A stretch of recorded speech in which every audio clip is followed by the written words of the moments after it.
Hey Kevin, what do you see in your crystal ball? I foresee that we will be recording a new episode of Lore Party. Well, yeah, Kevin, we're recording right now. I already knew that. Yes. Oh. I see something else in front of me. It is called a script, and it's telling me what to say. Yeah, Kevin, I helped you write that script. That's our outline for today's.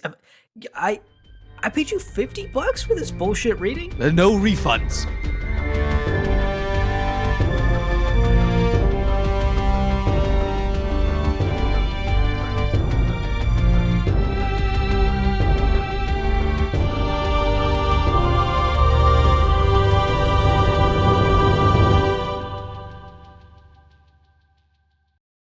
Welcome to Lore Party, the podcast that explores the stories, characters, and universes behind some of our favorite video games. I'm Kevin. And my name's Abu. And Kevin, we are here for one last round of StarCraft. For now, yes, one last. For now, yeah, we could definitely decide to do an episode later down the line, but today's episode is going to wrap up our trilogy of episodes we've done so far. On the first one, we talked about Jim Raynor and Arcturus Mengsk. On the second one, we talked about Sarah Kerrigan. And today, we're diving in to the Xel'Naga, specifically the Xel'Naga Prophecy, which I think we both have quite a few feelings about. Yeah, and I have a feeling they're fairly similar in take. So let's actually before we get into the actual Xel'Naga Prophecy and the story of StarCraft II specifically, I think you and I should have just a bit of a discussion about prophecies in general, what they are, how they function in a story, and some of our sort of brief feelings about them. How do you feel about that? I think it sounds great. So, Kevin, define prophecy for us. What is a prophecy normally in a story? So essentially, they are just very vague predictions. They don't. They're kind of like they're like a prediction inside of a riddle, and it's up to you as the reader, the person who's receiving the prophecy or what have you, to basically figure out. I personally think it depends on how they're used, but they can either be used as a really good plot device, or they can just be used as a really lazy form of storytelling. But basically, the whole concept of a prophecy is you don't know if it's going to come to fruition, and it depends on do the characters kind of know about it? Do they follow it? It's almost like the prophecy itself would be a character in its own. Right. And they're usually based in some sort of mythology, right? In the universe. It's either some sort of religious text or a mythological sort of prophecy or prediction. And it's always something that's very old. It's not like I just had a prophecy. It's either something very old or something far enough in the past there's a couple of exceptions to that, but very far into the past, or if it's it's something in the past of a character, if you will. Right. They're usually ancient. You're absolutely right. And they're usually used, like you said, as motivators for the story, either motivators to move the plot along or motivation for the characters themselves to do something or not to do something, depending on how they interpret the prophecy and whether or not they believe it. Let's talk about a couple of examples in pop culture that we have written down here of some prophecies, both good and bad. I think one of the biggest prophecies in pop culture is that of Anakin Skywalker / Darth Vader, right? The chosen one, the one that supposedly will bring balance to the Force, the one that Qui-Gon Jinn in Star Wars Episode 1 vouched for and truly believed in. He was really the original Jedi who was like, this prophecy is real and it's happening right now, and this little boy is the one. Space Jesus, yep. And Jesus, right? Yeah. And I would say there's, I mean, that's the biggest example. And then I would also add Harry Potter. That's the example that I would use as the one where it's not necessarily an ancient prophecy, but it's a prophecy far enough into the past where it affects the character's entire life, not just like starting at a specific point in their life. Right, those are 2 pretty huge prophecies in modern pop culture that we've experienced, and I think it's interesting. I do wanna point out, both of those prophecies are very similar in the sense that the characters in the stories heard the prophecy, they believed it, and then they acted on it, which made the prophecy come to fruition, if that makes sense. Like the prophecy only came true because the prophecy existed in the first place. It's almost like a logical fallacy that if the prophecy never existed in the first place, it may or may not have come true at all. You know, like the thing that made the prophecy happen was the prophecy itself. Yeah, like I would add to that, it's more about, okay, say I don't know about this prophecy. It exists, but I don't know about it. And we'll say also any external forces that are influencing me also don't know about it. And so does that mean it's going to come true? Oh, well, they know about it, but I don't know about it. They're going to influence me on that. And I don't, do I actually have a choice? It's all about choice again. We're back to that thing. But it's kind of like, if I know about it, do I choose to ignore it? Do I choose to follow it? Me, just by me knowing it, does that mean that it's secretly, subconsciously like influencing my decisions? Right. There's a ton of ways the prophecy could like affect the characters in the story. It, Oh, it doesn't yeah. have to be they directly heard it and then acted on it. Like just like you're saying, other characters could change the course of events. It could be some sort of subconscious influence. But yeah, I think you're absolutely right. There's a ton of ways the prophecy can influence it. But I just find it so interesting that Anakin became Darth Vader because of his visions. He became Darth. There was this like self fulfilling sort of aspect to that prophecy, just like Voldemort sought out Harry's parents because he heard the prophecy, and in turn made Harry the chosen one. If he had just ignored the prophecy and chosen not to believe it, uh, things could have just been fine for him. Well, the thing about Star Wars that I find interesting is that it's almost like the universe made it happen. Like it wasn't a specific individual per se. Like, sure, the Emperor had an influence and they all like knew about the prophecy, but what ultimately made Anakin change his decisions were the universe was like sending him these thought provoking messages in his dreams. So it wasn't like a Yeah. specific, although yes, we can say like the Force itself is a character in its own aspect, but that is what was influencing him, not really other characters. Right. And that's interesting that you bring that up because that's sort of going to be a factor in the Xel'Naga prophecy that we're going to get to in a But second. is it? Is it though? Because I'm going to go into that. We'll talk about that. But I We'll get to it. also We'll get to it. want to add one other thing. So like we also didn't mention the prince that was promised from Game of Thrones, and we are not going to spoil that one for anybody. But I noticed a trend with these kinds of prophecies, like all these big cultural works that have prophecies. It's always about an individual rather than a group or necessarily an event or something like that. It's always about like somebody being a leader or somebody changing it was a person that changes the course of something. Yeah. Somebody being a chosen one, somebody being the hero of our story, And that basically. is like the plot device of like, oh, this story has a prophecy. Oh, I can almost guarantee it's going to be out about a person and it's going to do this, and you can almost like predict the whole thing.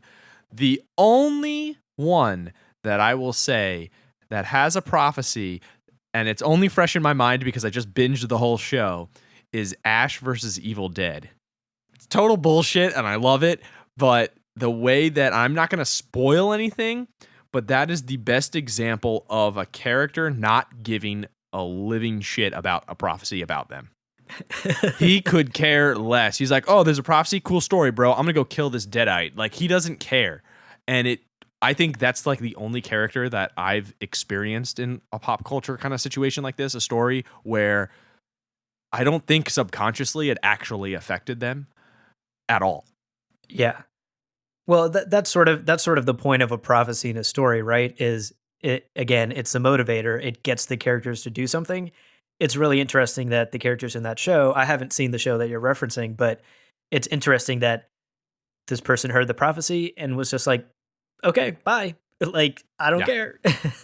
I mean, it plays into aspect in the show and all that. I don't want people to get mad at me who have seen it. I'm not going to spoil anything, but basically the whole show, he just doesn't give a shit. Let's get into the Xel'Naga Prophecy, though, because this one Yeah. is whack. Yeah, definitely. There's a lot of ground to cover here, and we're not going to get into super detail and try to cover all the characters, but I do want to give a little bit of a brief background so we have a foundation of where this Xel'Naga prophecy came from and then how it affects our characters in StarCraft 1 and StarCraft 2. So let me very briefly give you sort of the history 101 of the Xel'Naga. The Xel'Naga are this ancient race in the galaxy that is almost immortal. Now, they're not immortal, so of course they want to be. And in this quest and desire to become immortal, they start something called the infinite cycle. And what they do is they travel to a galaxy, they populate it with life, with organic life. They create it. And then they let that organic life grow and evolve and eventually choose two of them and guide them to their planet, the planet Ulnar. I don't know if I'm pronouncing that right, but the idea is that two of these species that the Xel'Naga have populated a galaxy with will find the keystone, which is the artifact from Wings of Liberty that turns Sarah Kerrigan back into sort of human. And they'll take this keystone, they'll go to Ulnar, and they'll find the sleeping Xel'Naga. And then what the Xel'Naga will do using this keystone is give their essence to these two species, uplift them, and turn them into Xel'Naga. Just like how Kerrigan was turned into a Xel'Naga at the end of StarCraft II. And then the cycle begins anew. So that's a very basic background on who the Xel'Naga are and what the infinite cycle is, because that's very important to this story. And then Amon enters the scene. Yeah, he kind of screws everything up for them. Essentially, he thinks the cycle is bullshit. He thinks it's boring, lame, not into it. Right. And I just want to interject, Kevin. Why? Why does he think it's bullshit? Was that ever explained? I don't honestly, I don't think they necessarily explain why he thinks it's bullshit. I think it's kind of insinuated and basically Amon is like, this is dumb because I am more powerful than all these beings. Why don't I just shape the universe or, you know, galaxy, the universe, all these creatures into my own image? I want to be in charge. It's all about greed. He's just greedy and he's power hungry. And I think that is kind of just insinuated why he's like, what are we doing? This is stupid. Why do we have this responsibility of guiding these other species?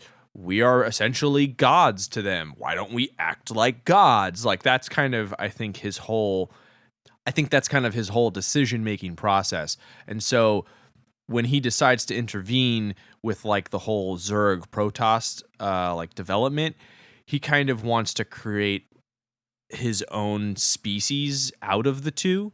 So he makes like the hybrids. Right. That's ultimately his goal, is to create this sort of hybrid army that he can use to fight his fellow Xel'Naga and to break the cycle. He doesn't want the cycle to complete and for two species to be risen up into the new sort of generation of Xel'Naga. He wants to break that cycle, create a hybrid army that he can wipe out the galaxy with, so that he can start over with a blank slate and create it in his own image for whatever reason. I would love to know what Amon's motivations were, but I did a bunch of research. I looked into it. I couldn't find anything substantial. Like the only thing I found was like I agree with your analysis of Amon. Like that's probably a lot of where his motivations come from. But I read something else that Amon was part of one cycle. Like he used to be one of the races that got raised up and turned into a Xel'Naga. And Ooh. then after he got turned into a Xel'Naga, he was like, "Oh, so I just do this again? Like this is just an endless cycle?" Like he felt like his identity maybe was taken away from him. I'm getting a little bit speculative here. No, that's cool. That's actually really, really interesting because because I didn't think of it like that. Like you become like you get these like interdimensional beings, these cosmic beings that say, "Join us, be one of us," and you're like, "Hell yeah! Like you created me. Like I'm gonna become one of you. This is great. This is awesome." And then it's like, okay, what now? I'm one of you. Like, what do we do now? And it's like, well, we're gonna do the same thing we do every night. Pinky, try to take over the world. Like we're gonna create, another one. Now you just gotta sit here and do it with us all the time. You don't get to do anything else. And I think that, yeah, that sounds pretty cool because that really explains a lot. Yeah, so that's a bit of speculation on my part to be like totally transparent. Again, I don't think this was made very clear. I don't think Amon as a character, as an antagonist, was made very clear in StarCraft II, like who he really is, what his motivations like truly may be. Uh, like I don't know, I would have loved some sort of like Amon DLC maybe where we get his origin story. I don't know, like he to me he's just such a weak antagonist, and it's hard to believe his motivations, and it's hard to sort of be like, "Oh yeah, he's a good bad guy," because he's not, he's like a Disney villain where he's just Yeah. like, "I want to take over the galaxy." It's a very black and white, who's good, who's bad, kind of DC-esque style. So to briefly cover this Amon situation that the Xel'Naga are facing now, they eventually realize what his plan is, that he's been tampering with the Zerg and the Protoss. So the rule up to this point for the Xel'Naga has been don't tamper with the two races, right? Like let them evolve, let them find the keystone on their own, and let them find us on the planet Ulnar, and that is when they will be chosen to be raised as Xel'Naga. They didn't go in there and directly actually tamper with the races or influence them in any way. Amon breaks that rule in this cycle, and he decides to directly tamper with the Protoss, to directly tamper with the Zerg, ultimately to like create his army and take down the other Xel'Naga. The Xel'Naga find out his plan. There's a war. Amon unleashes the Zerg on the Xel'Naga and almost wipes them out entirely. But in a last ditch battle, the Xel'Naga defeat Amon and they banish him to the void. And then the rest of them sort of go into hiding or into hibernation. And that's where we pick up essentially with the stories in the games in StarCraft 1 and 2. Yeah, and the whole thing about it is I think it's kind of dumb that they just throw him in a void. Just kill the guy. I mean, you're just giving him ample time to kind of plot, It's kind of like when they in Superman, like everybody goes into the null realm or whatever. I'm like, that's dumb. You're just giving that. So basically, they can't die. They're alive, and they have Right. all The this question time to is, if just the other think. Xel'Naga could die, why couldn't Amon die? Exactly. Exactly. What happened there? What are you gonna do? Put him in like purgatory for millennia, and then it's like, hope he learned his lesson. I think that's just dumb. Just kill the guy. Yeah. But I would, if I could get a bit more speculative here, I think I would assume it's very much like a Sauron from Lord of the Rings situation. Like they tried to kill him, but his essence has survived in the void. Like Okay. maybe that is the situation we're dealing with. Again, the details are very vague, like most prophecies are, and Yeah. we're going to get to the prophecy here, but the details are very vague, and we don't know how this war went down. All we know is that Amon's essence, like his body was destroyed, but his essence remains in the void, and it's now plotting his comeback. And that comeback is what our main characters, Zeratul, Jim, Kerrigan, what our main characters are dealing with, is this comeback of the Xel'Naga, this comeback of Amon, and his plan to wipe out the galaxy, which obviously our main characters don't want. So let's talk about the prophecy and our boy Oros, who is the man with the plan, supposedly. Yeah, so essentially, he's one of the last like actual surviving Xel'Naga. Basically, think of it like the one dude who in a war who got shot real bad but ends up surviving. Right. And notably, he's trapped in the void with Amon also. Like he's also stuck in the void. Yeah, so for all those Supernatural fans, he is essentially like the Michael and Lucifer caught in the box in the cage in like the end of season like 3 or something. Don't get that reference, but I'll trust you. Oh my God, you got to see Supernatural. Okay, sorry. I love Supernatural. I'm not caught up, but I love it. Basically, it's not really the prophecy as it's more of kind of like a very vague set of directions. Yeah. Kind of, like to get the Zerg and the Protoss to kind of help the Xel'Naga. The whole thing is they have to influence still.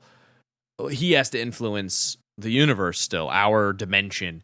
And it's just these vague directions on what to do. And they don't really, they're kind of odd and menacing sounding and just very cosmical and not really just straight to the point. So, of course, they're going to call it a prophecy. Right. I think the assumption here is that because Oros is also stuck in the void, he can't directly communicate with the real dimension. So he has to be vague about it, or he has to somehow send messages about it, which like is proven wrong later on because he takes the form of Tassadar and communicates directly with Zeratul. So could he not have just done that before? Well, I mean, like, yeah, Amon's able to communicate with his guys. Like, what's the whole, like, I think it's kind Right. of. Like, what's the holdup, Oros? Like, what's with the vague, like, doom and gloom, right? He gives the Overmind the vision of the future where Amon destroys like takes over the galaxy and completes his plan. He gives the Protoss through Zeratul this prophecy of the future, and uh, like, why be so vague about it is always like my burning question. Just say it. Like, like, I don't need to play 20 questions. You're not the Sphinx. Like, get on with it. Right. Somehow, Zeratul decides to really delve into this and comes up with all the clues and figures out the whole thing about Amon and how to defeat him. And I don't know how. The man's a scholar, we'll say that. I honestly, I think it's just a means. It just feels like in the storytelling aspect of it, it's like we got this one character that just can figure it out, kind of like. Right. Love Zeratul, shouts to our boy Zeratul, but he's just like, he's connecting a lot of dots that it's hard to believe that someone would be connecting these dots. Suffice it to say, you and I are skeptical, and we're here for the ride. It's fine. Zeratul does his thing. He solves this prophecy. He goes to the preservers. They send him to the Overmind. He sees the vision that the Overmind saw. He puts all the pieces together, connects all the dots, realizes that Kerrigan is the key to our salvation, that she is the one that can defeat Amon. And then he lets Jimmy know this information through those crystals.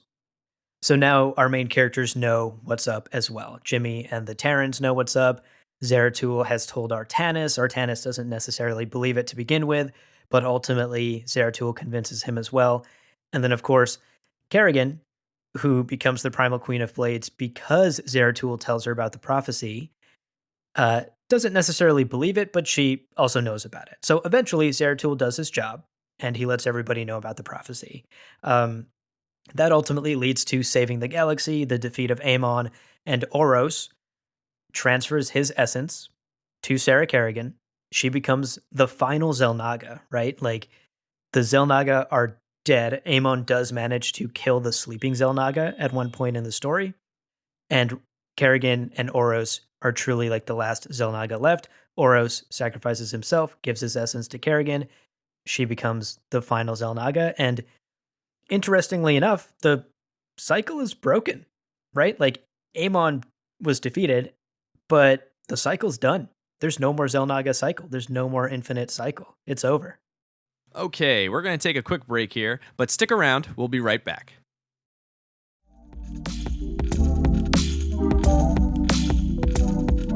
Hey, Lore Party listeners. This is Lawrence, one of the producers here on the show. I'm dropping in to talk about some of the amazing content that the team has developed, and that you're obviously aware of, seeing as you've made it this far into this amazing episode. I would encourage you to scroll through the rest of the feed and check out some of our spin-off podcasts as well. Our episodes are easy to follow and may even inspire your next video game purchase, which is why I'm pretty much addicted to Stardew Valley. Anyways, leave us a rating and review on Apple Podcasts and chat with us on social. Now back to your regularly scheduled podcast.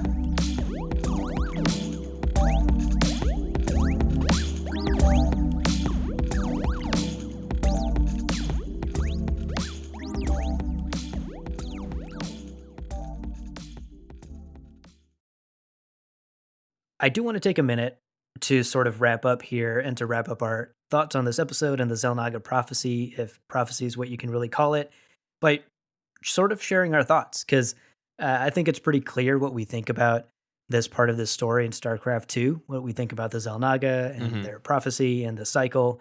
But I'd love to sort of lay it out and really share what we think about it. So, um, I would say you go first. You go first on this one. all right.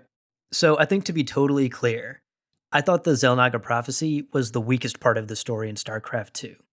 And not to get into some sort of semantics fight about it, but it's like not even a prophecy, right? Like sure, Oros is this like ancient Xel'Naga godlike being, godlike figure, and he's sort of laying breadcrumbs for Zeratul to follow. So maybe from Zeratul's perspective, when some godlike being is laying breadcrumbs for you, you can think of it as a prophecy, but it's not really, right? It's really just a set of directions. Like Oros is like, hey, I need you to put the keystone together. I need you to bring it to Ulnar so that we can give you our essence so you guys can defeat Amon. You know, like it's just a set of directions. It's a SOS signal from the void.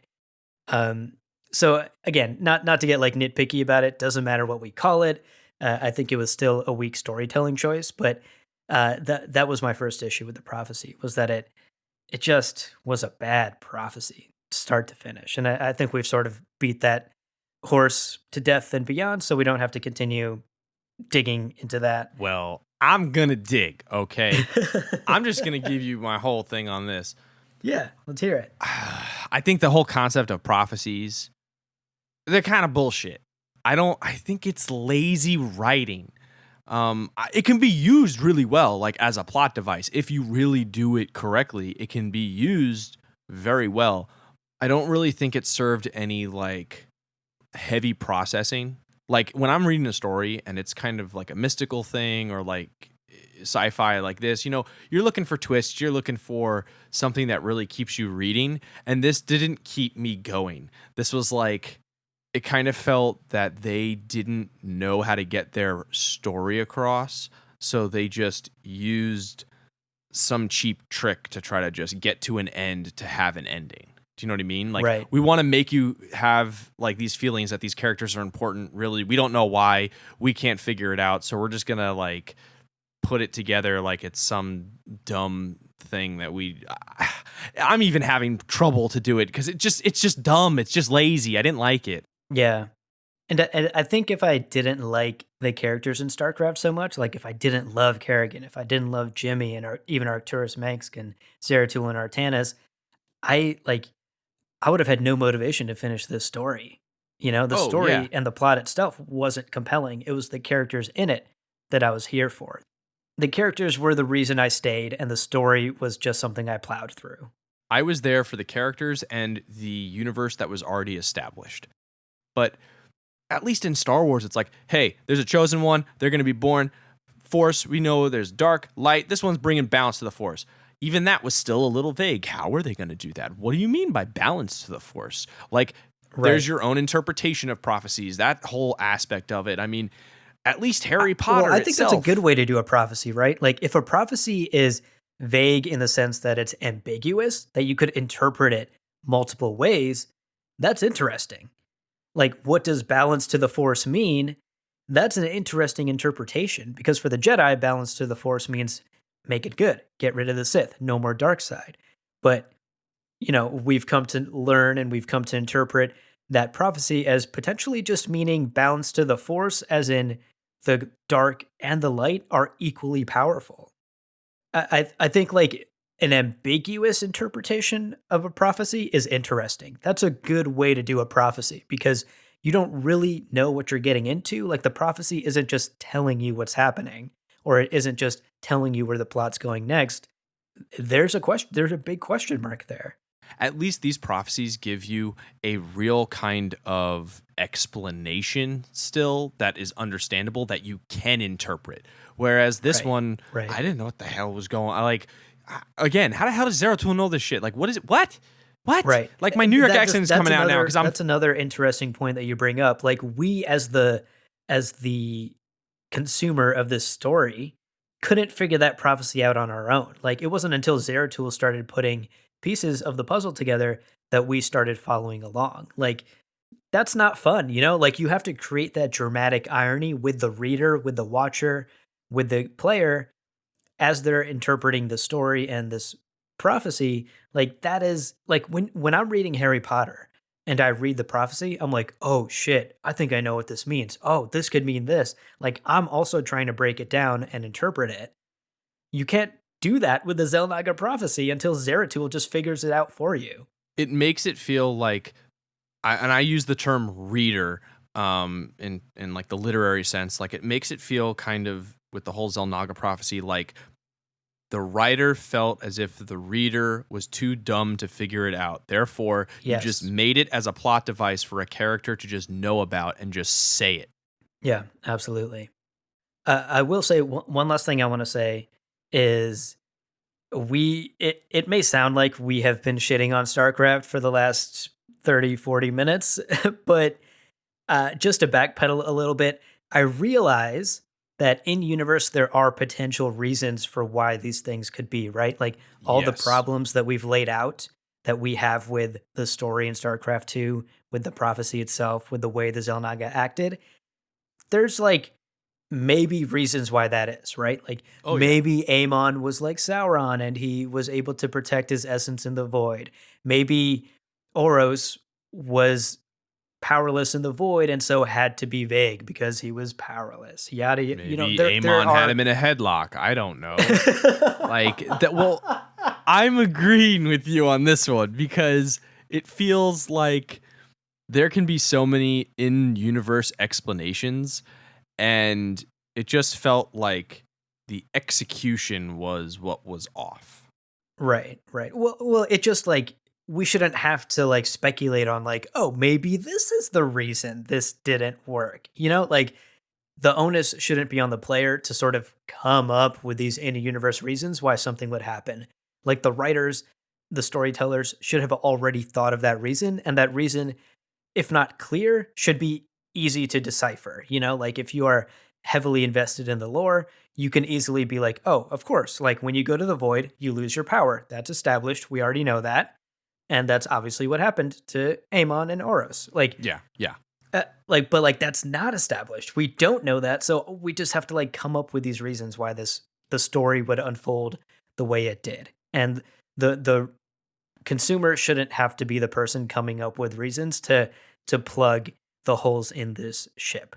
So that's all I'll say. I think ultimately we are still huge fans of StarCraft, right? Like, I love it.